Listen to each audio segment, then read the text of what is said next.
Les Acteurs de la Transformation, le podcast des acteurs qui façonnent l'entreprise de demain. Un nouveau rendez-vous qui donne la parole aux dirigeants, présenté par Fanny Bourdin, une production Adéquancy. C'est parti pour un nouveau numéro des Afters de la Transformation. Nous avons la chance de recevoir sur le plateau Nicolas Froissart. Nicolas Froissart, bonjour. Bonjour.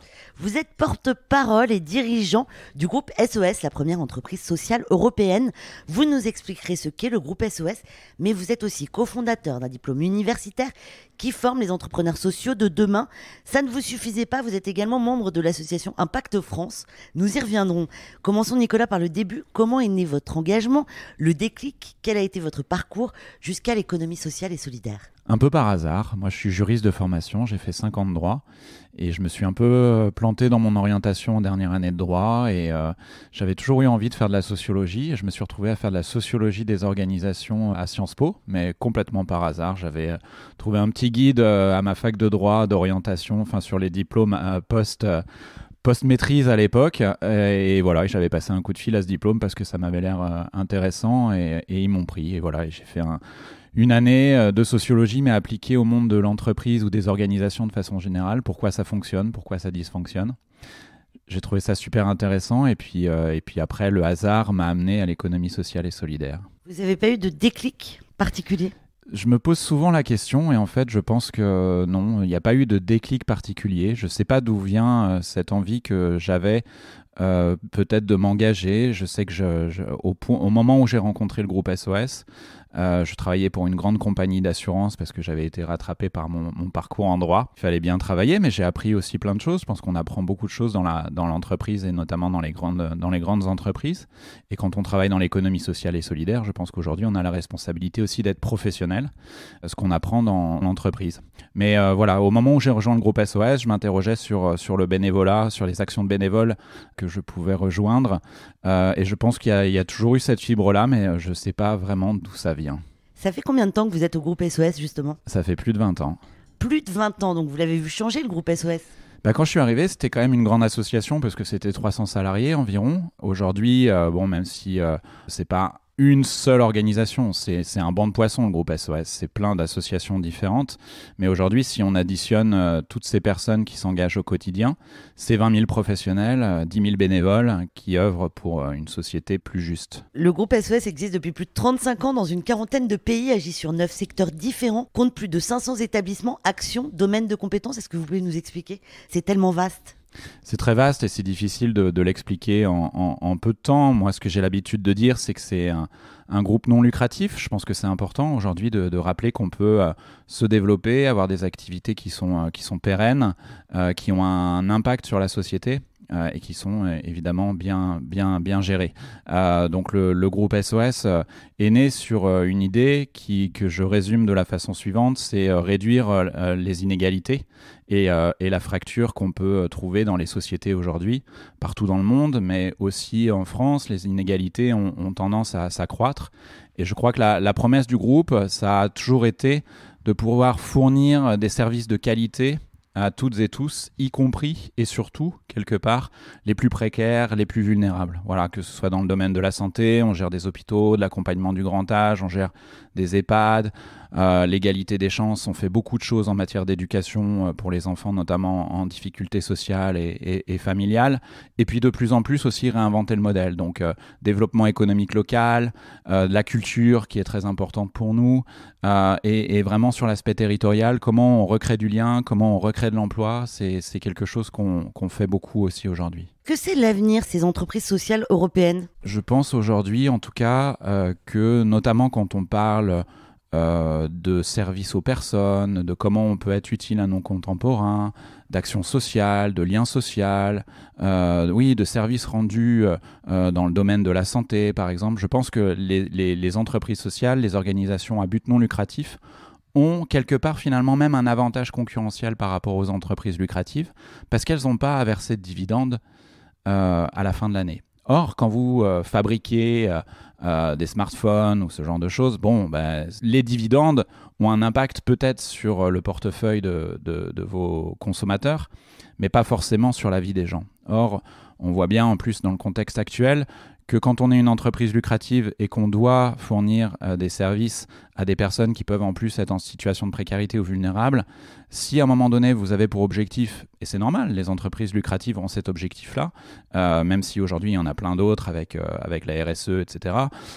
Mais en tout cas, une entreprise lucrative, elle va quand même à un moment donné chercher à rémunérer ses actionnaires. Et donc, elle va le faire à un moment donné quand même en essayant de diminuer peut-être un peu la prestation ou le service qu'elle rend à ses clients, à ses usagers, à ses bénéficiaires. Nous, on n'a pas ça. On n'a pas des actionnaires qui vont nous dire à la fin de l'année, il faut tant de rentabilité. Il faut qu'on soit équilibré, il faut qu'on dégage peut-être un petit peu de résultats parce qu'il y a des investissements, il faut évidemment améliorer... Payer ses salariés. Il faut payer ses salariés, il faut, quand on gère des hôpitaux, des crèches, des maisons de retraite, il faut faire des travaux régulièrement pour améliorer les bâtiments et l'accueil. Donc il y a quand même pas mal de choses à faire pour améliorer les choses au quotidien. Il faut être équilibré et faire un peu de résultats.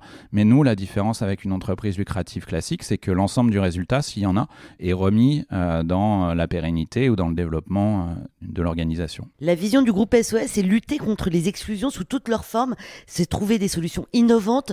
Quelles sont les solutions mises en place pour lutter contre l'exclusion ? Il y en a beaucoup. Je vous parlais de développement économique local. Une initiative récente, ça peut passer justement par le petit commerce, comme on dit. Et on a un projet qui s'est développé et qui marche très bien ces dernières années, qui s'appelle 1000 cafés. Et donc 1000 cafés, c'est recréer 1000 cafés dans des villages de moins de 3500 habitants. Des villages où il n'y a plus de commerce, où il y a plus, et du coup il y a moins de vie, moins de liens sociaux. Et nous, comme le groupe SOS a justement la lutte contre les exclusions comme boussole depuis sa création, quand on crée un café, c'est pas juste un café, c'est un lieu où on va pouvoir justement mettre de la culture, où on va pouvoir avoir accès à Internet si on n'a pas Internet, et voilà, et un relais poste s'il n'y a pas de relais poste. Et vous pouvez réinventer finalement tout ce qui a disparu malheureusement parfois dans ces territoires à partir d'un lieu où vous créez, de l'activité, du lien social par exemple. L'écologie, le digital, la culture et à l'international, le groupe SOS s'investit dans ces secteurs. En quoi sont-ils porteurs pour créer de l'emploi et développer la solidarité, la cohésion ? Pour répartir la richesse, il faut créer de la richesse. Nous, on le dit, moi je fais partie du mouvement Impact France qui a vraiment ça comme discours depuis toujours. Et donc, comment on crée de la richesse ? Nous, on a tendance à considérer que ça se fait au plus près des territoires et qu'aujourd'hui, on a quand même la chance aussi d'être dans une société qui est concentrée aussi sur l'innovation, comment on peut améliorer les choses au quotidien. Mais nous, on considère que l'innovation technique, c'est pas tout. Et donc, on va parler d'innovation sociale ou d'innovation sociétale. Vous parliez de digital, on a parlé de lutte contre les exclusions juste avant.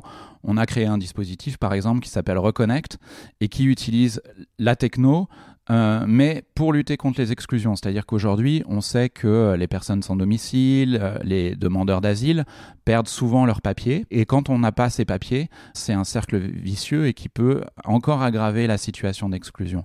Donc en fait, Reconnect a utilisé un coffre-fort numérique, ils appellent ça le cloud solidaire, qui permet sur ce cloud de sécuriser, de numériser les papiers de ces personnes. Et donc, s'ils les perdent, les travailleurs sociaux, en fait, qui en plus souvent perdent beaucoup de temps là-dessus, à refaire les papiers, à retrouver les papiers, à repartir sur des démarches, en fait, c'est un gain de temps pour tout le monde et c'est une sécurité en plus beaucoup plus importante pour ces personnes vulnérables. C'est une idée qui paraît toute simple, mais qui finalement n'est pas si facile que ça à trouver. Comment ça se fait, justement ? Comment ça vous est venu, cette idée ? Je crois qu'on est vraiment à l'écoute de nos professionnels et bénévoles qui sont sur le terrain et je pense que notre pays devrait justement repartir un peu sur l'écoute de ce qui se fait. Il y a des gens formidables en France qui font des choses extraordinaires. On a parfois malheureusement un peu tendance à réinventer l'eau tiède à chaque fois, alors qu'il y a des choses absolument extraordinaires qui se passent, des projets extraordinaires, des initiatives, des entreprises sociales, des associations qui font un boulot formidable. Donc je pense qu'il y a effectivement un travail qui consiste à peut-être mieux identifier tout ce qui est fait sur une série de sujets et de voir comment après on peut les dupliquer. Et puis on parlait d'innovation, je pense que l'innovation aujourd'hui elle passe beaucoup par la confrontation entre des points de vue différents, des expertises différentes. Et un des atouts du groupe SOS, c'est qu'on a des personnes qui travaillent sur des sujets très différents et qui ont des expertises très différentes. On a des psychologues, des professionnels de santé, des éducateurs, des travailleurs sociaux, des infirmiers. On a beaucoup de métiers différents. Et je prends souvent un exemple qui est très simple, c'est qu'à un moment donné, comme on essaye de faire en sorte que ces personnes puissent se rencontrer assez régulièrement, à une journée des équipes, je pense, des professionnels de la petite enfance ont rencontré des professionnels qui travaillent sur le handicap. C'est un gros sujet pour nous au sein du groupe SOS. Et ils se sont dit, mais pourquoi on ne fait pas des crèches qui accueillent des enfants en situation de handicap avec des enfants qui ne sont pas en situation de handicap ?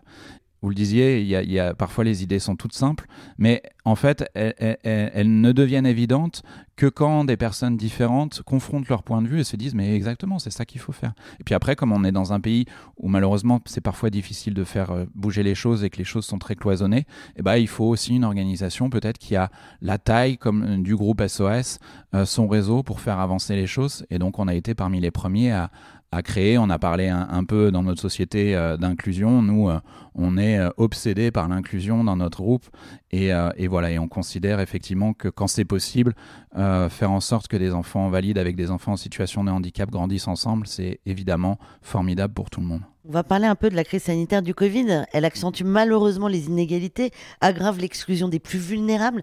Comment endiguer ces impacts ? C'est une bonne question. Nous, on a été évidemment impactés par le Covid dès mars 2020, puisqu'on gère des hôpitaux et des EHPAD, donc maisons de retraite médicalisées, notamment un peu partout en France, mais beaucoup dans le Grand Est, qui a été la première région touchée. Donc, il faut encore aussi souligner et féliciter les professionnels de santé et tous les professionnels qui travaillent dans ces établissements, parce qu'ils ont fait un travail remarquable et que, par exemple, dans un de nos hôpitaux dans le Grand Est, il a fallu réorganiser les urgences du jour au lendemain en une nuit et avoir des urgences Covid et des urgences non Covid. Donc c'est un exemple parmi beaucoup d'autres, mais c'est quelque chose qui est assez extraordinaire.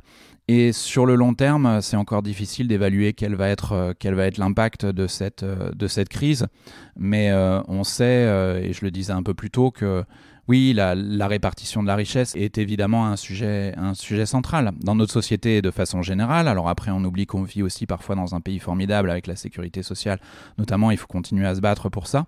Mais on peut et on doit sans doute aller plus loin parce qu'effectivement, il y a beaucoup de personnes aujourd'hui, plusieurs millions. Alors les chiffres varient un peu, mais on sait qu'on est à 9-10 millions de personnes qui vivent en dessous du seuil de la pauvreté.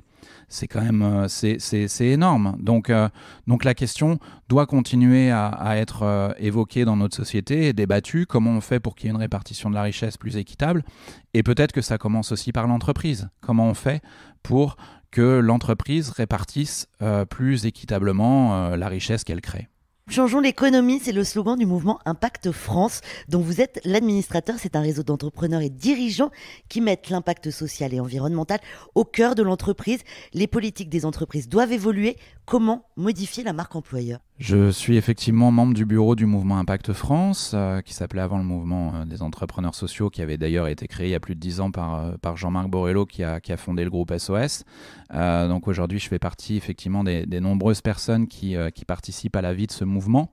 On considère qu'une entreprise, en fait, demain, et même dès aujourd'hui, elle doit se soucier de son impact social, se soucier de son impact environnemental, travailler sur la gouvernance pour qu'elle soit plus partagée, et travailler justement sur la question de la répartition de la richesse.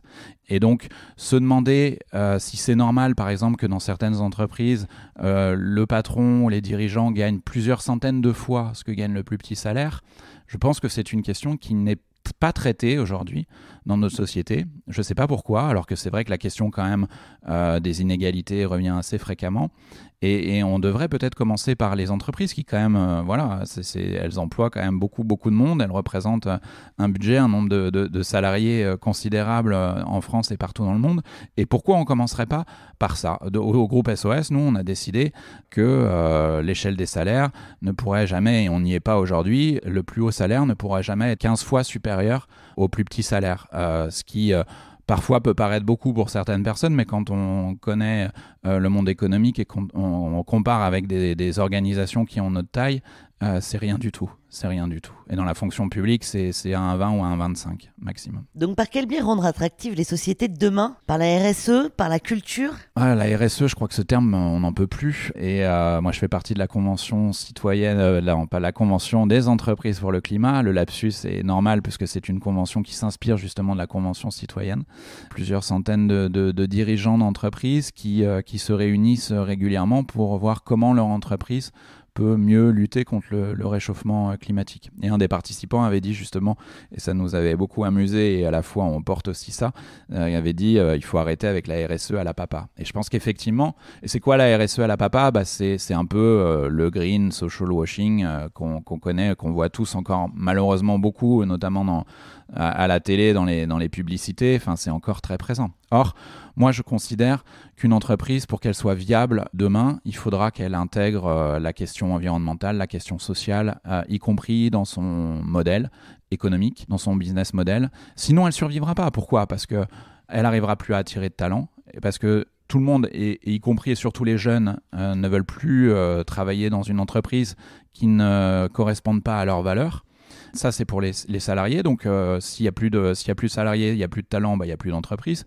Et puis, c'est pas que les salariés. On voit bien, moi je trouve que ça met du temps, mais on voit bien parfois quand même que les consommateurs s'intéressent aussi de plus en plus à ce que fait l'entreprise, à son impact sur la société, et qu'un jour... À leur manière de consommer. Et oui, et que si la société, elle fait n'importe quoi, un jour... elle n'aura plus de consommateurs non plus. Donc, sans consommateurs et sans salariés, ça devient un petit peu compliqué à un moment. Donc, c'est un vrai bouleversement du monde du travail, finalement. Comment doivent s'y prendre les entreprises ? Elles doivent être, on parlait d'écoute tout à l'heure, elles doivent être à l'écoute. Et elles ont les moyens de le faire, en plus, aujourd'hui, avec les réseaux sociaux. C'est très facile d'être à l'écoute de ses salariés, évidemment, mais aussi des consommateurs ou des gens simplement qui s'intéressent de près ou de loin à votre activité. Donc, ça peut être ressenti comme une contrainte. Parce que effectivement, si on fait des choses qui sont un peu condamnables, on s'en prend tout de suite plein la tête. Mais à la limite, tant mieux. Il y a ça aujourd'hui, tout le monde le sait.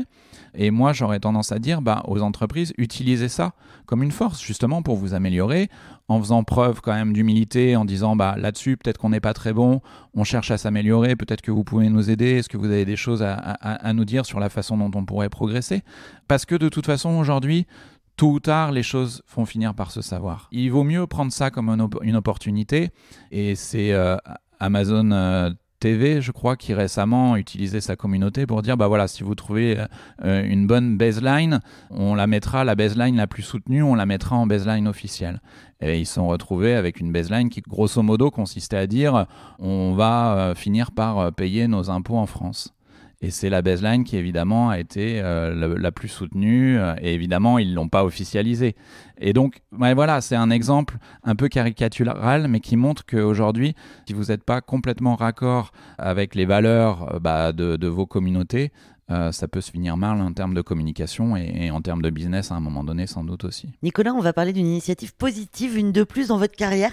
Parlons du Dénonce tes héros, du hashtag Dénonce tes héros. Son but, mettre en avant des personnes inspirantes et engagées qui luttent quotidiennement pour l'inclusion. D'où vient cette idée ? À côté de ma carrière, ça fait quelques années aussi que j'essaye de m'engager à titre bénévole. Donc, je donne mon sang régulièrement, je parraine jeune étranger qui est arrivé tout seul en France alors qu'il était mineur. Et donc, je lui donne un coup de main pour réfléchir justement à sa carrière, à sa formation, maintenant à sa carrière. Et puis pour, grosso modo aussi, faciliter son intégration et juste passer des bons moments aussi parce qu'il en a passé des moments qui étaient beaucoup moins bons dans sa vie. Et en fait, je ne suis pas tout seul, on est des millions au quotidien à s'engager, que ce soit aujourd'hui de plus en plus dans sa profession, dans son métier, mais aussi de façon bénévole. Je crois qu'il y a 20 millions de bénévoles en France aujourd'hui, on l'oublie parfois, c'est énorme. Et avec des amis, pendant le premier confinement, comme beaucoup, on échangeait, on passait un peu de temps en visio, prenait des apéros en visio, toutes ces choses passionnantes qu'on a tous vécues. Et à un moment, on se dit, c'est fou quand même. Alors là, c'est l'époque où encore on applaudissait les soignants. Et on se disait, c'est vrai, les soignants, c'est génial, il faudra garder ça. On se disait, il faudra garder ça après cette crise, que ce soit pour les soignants, mais finalement pour toutes celles et tous ceux qui s'engagent au quotidien, qui s'engagent pour les autres. Et il y en a tellement des gens sans qui notre société ne fonctionnerait pas. Le hashtag Dénonce tes héros, qui est sur tous les réseaux sociaux et beaucoup sur LinkedIn et qui marche très bien, c'est ça, c'est de dire, en plus, on est dans une société parce qu'on nous dit pourquoi vous dites dénoncer. Alors déjà, dénoncer, a priori, en ancien français, ça veut dire révéler. Mais en plus, aujourd'hui, on vit quand même dans une société où les gens dénoncent tout et n'importe quoi à tort et à travers. Alors moi, je fais partie de ceux qui considèrent qu'il faut quand même continuer à dénoncer des choses, évidemment, et je fais partie de ceux qui considèrent que MeToo est une grande avancée de ces dernières années. Mais à côté de ça, oui, il y a plein de gens qui dénoncent n'importe quoi, juste avec aigreur, parce qu'ils ne sont pas contents dans leur vie. Et à ceux-là, on avait envie de leur dire, écoute, calme-toi un peu, détends-toi et dénonce plutôt tes héros. De rentrer dans quelque chose de plus vertueux en disant, oui, il y a plein de choses qui vont mal dans notre société, mais il y a aussi plein de choses qui vont bien. Il y a plein de personnes qui font des choses extraordinaires et dont on parle très peu dans nos médias. C'est un problème d'ailleurs.